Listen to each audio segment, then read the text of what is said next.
plans have you made? Maybe you've got a plan to finish all your veggies so that you can get ice cream. Yum. Or maybe you have a plan to clean your room so that you can find your favorite stuffed animal. Some plans take a little more commitment. Like maybe you want to get stronger for soccer tryouts by running and doing jumping jacks every day. Whew. Or maybe you plan to learn guitar by practicing 15 minutes every day.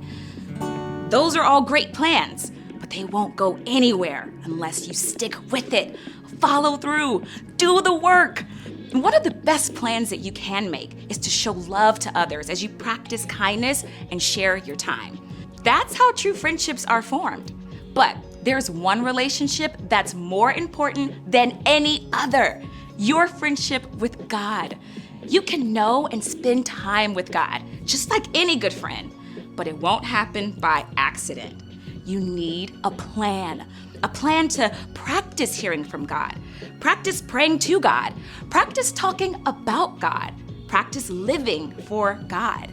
You can tell God, I want to live my life for you. When you commit to spending time with God and growing your friendship, others can see God at work in you. That's why commitment is an amazing way to worship God with your life.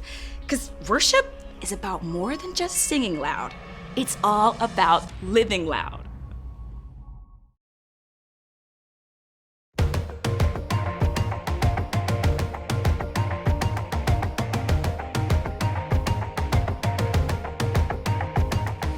In the air I'm breathing, in the beating of my heart.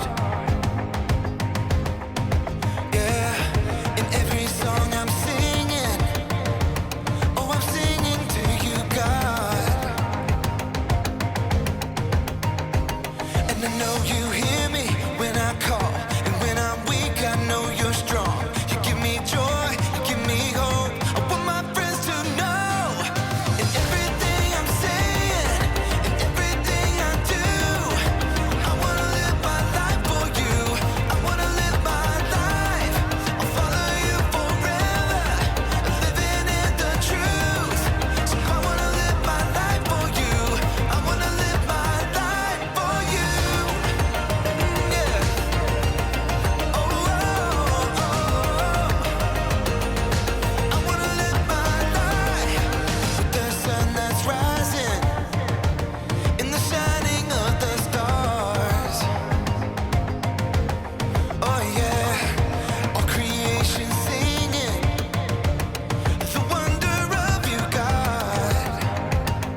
Welcome to the Story Lab.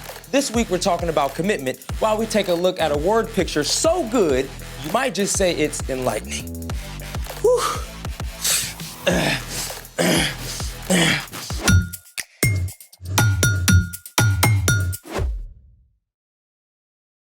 Hey, I'm Carter. And I'm Zeke. We're talking about commitment, which is making a plan and putting it into practice. Well, it looks like you're practicing something. Well, I thought it would be awesome to revisit a sport this summer, like rock climbing. Stupendous. Right? My first time climbing was so awesome, I went for hours. But the next morning, I could barely lift my fork. Sore arms, huh? I gotta do some training. Yeah. But to be honest, I don't really know what I'm doing. Well, you're in luck. It just so happens that I know someone who knows a lot about training. Oh. Yeah, his name is Samuel, and his sport is soccer, and he is joining us right now. Hey, come on in. Hey guys! Hey, Samuel, we are so excited to have you here with us today. So happy to be here, Zeke and Carter. So excited for what we have today. Well, we want to learn how you train to be so good at soccer. Yes, like for starters, how did you get started playing soccer? My two cousins, they're the ones that really introduced me to soccer. So ever since then, I got to play with them, be part of their team, and from then, it was a lot of fun. What do you enjoy most about playing soccer? Well, I love playing soccer because when you're out there on the field, it really does feel like you're out there being free.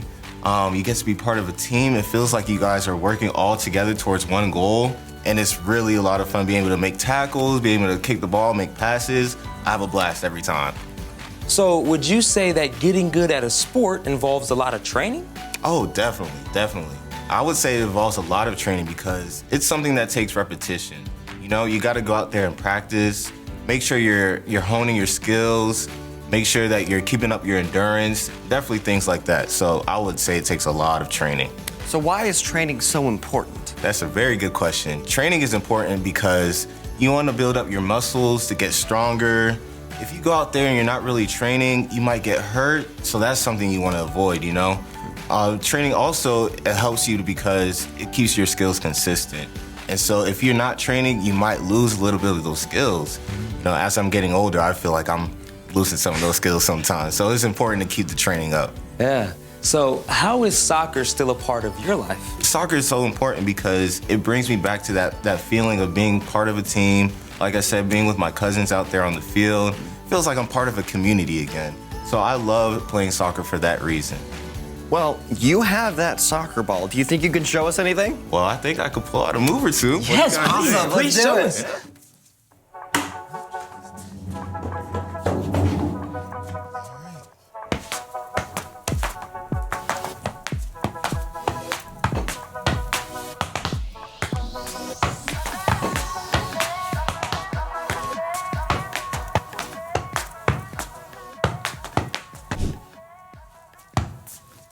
Samuel, that was so amazing. That was incredible. Thank you guys, man. I love how training has become such a big part of your life. Yes, and thank you so much for sharing all this amazing stuff with us. Of course, guys. Thank you guys for having me, Zeke and Carter. It's been so much fun. Yes, I am so excited to start training for real now, and I'm also slightly intimidated. You sure shed some light on the whole training process. Speaking of light, it's time for The story before the story. Today, we're in the book of Psalms. Long before there were high-tech lyric and dance videos for worship, there were the Psalms. For thousands of years, the Psalms were the main songbook of God's people, the Israelites. The individual songs, or psalms, were composed over many years. About half of them were written by King David. Some psalms are songs of praise or thanksgiving to God. Others share wisdom, and many are cries for help in a tough situation. In every case, the Psalms speak truth about who we are and who God is. There are 150 psalms, and the very longest is Psalm 119. Which is where our story starts. Take it away. Hey everyone, I'm Erica. Psalm 119 is the longest chapter in the entire Bible. We don't know for sure if King David or someone else composed the psalm, but we do know they wrote it in a very cool way. See, There are 22 letters in the Hebrew alphabet and 22 sections, or stanzas, of Psalm 119. And guess what? Each stanza starts with a different letter of the Hebrew alphabet. It's what we call an acrostic. The psalm starts out like this. Blessed are those who live without blame. They live in keeping with the law of the Lord. Over and over, Psalm 119 shares how valuable and beautiful God's words are. They are said to be sweeter than honey and better than thousands of pieces of gold and silver. In verse 105, the psalmist writes, Your word is like a lamp that shows me the way. It is like a light that guides me. That is an amazing word picture. But to understand it, you need to put yourself in the sandals of someone from the psalmist's time. See, for most of us, light is really easy, even if it's dark outside. All you have to do is flip a switch and voila! All the light you need.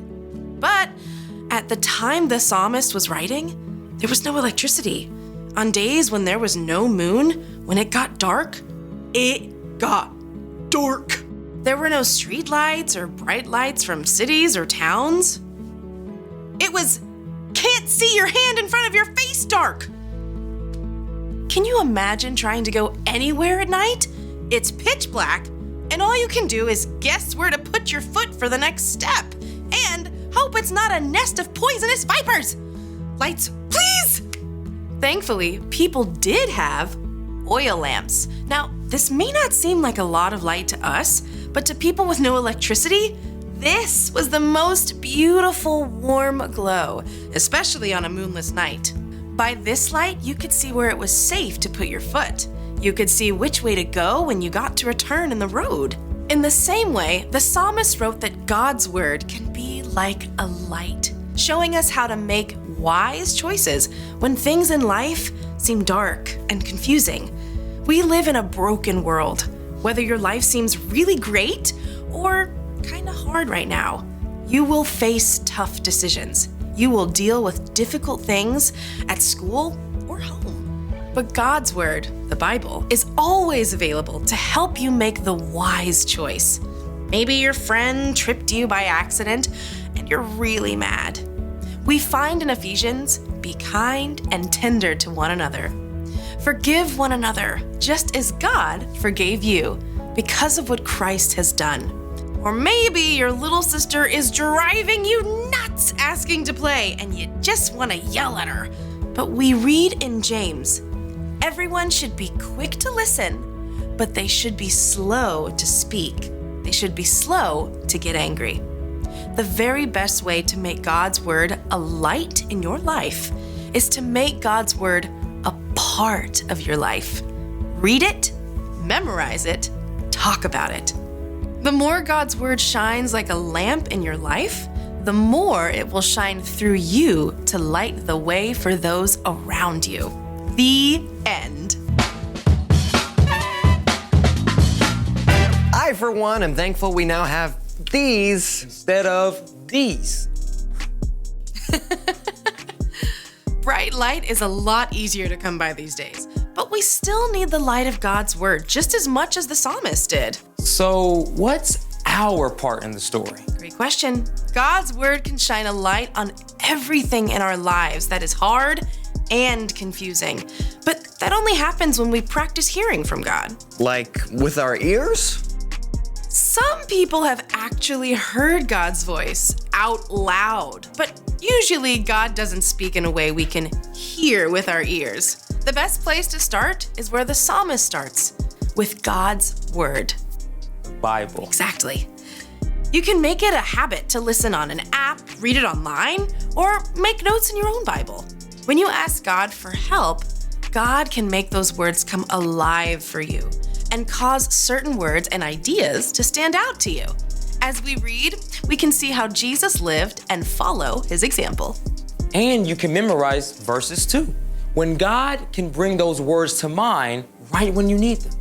Another way to hear from God is through wise people who love you and love Jesus. They can share with you the wisdom they've learned from God. It could be your parents, a small group leader, or even a coach. Exactly, that's right. And God can also speak directly to your heart and mind through words and images, especially when you take time to be quiet. It might just be a thought that seems wiser or kinder than what you usually think, or a creative way to solve a problem. How do I know it's not just me? Well, practice. And if you aren't sure if what you're hearing is from God, it's a great idea to ask a grown-up who is following God too. Sometimes that's hard for me to wrap my head around. I mean, the God who made the whole universe wants to talk to me? Mind blown. You got it. Just takes a little patience and practice. See you next time. So, here's the thing.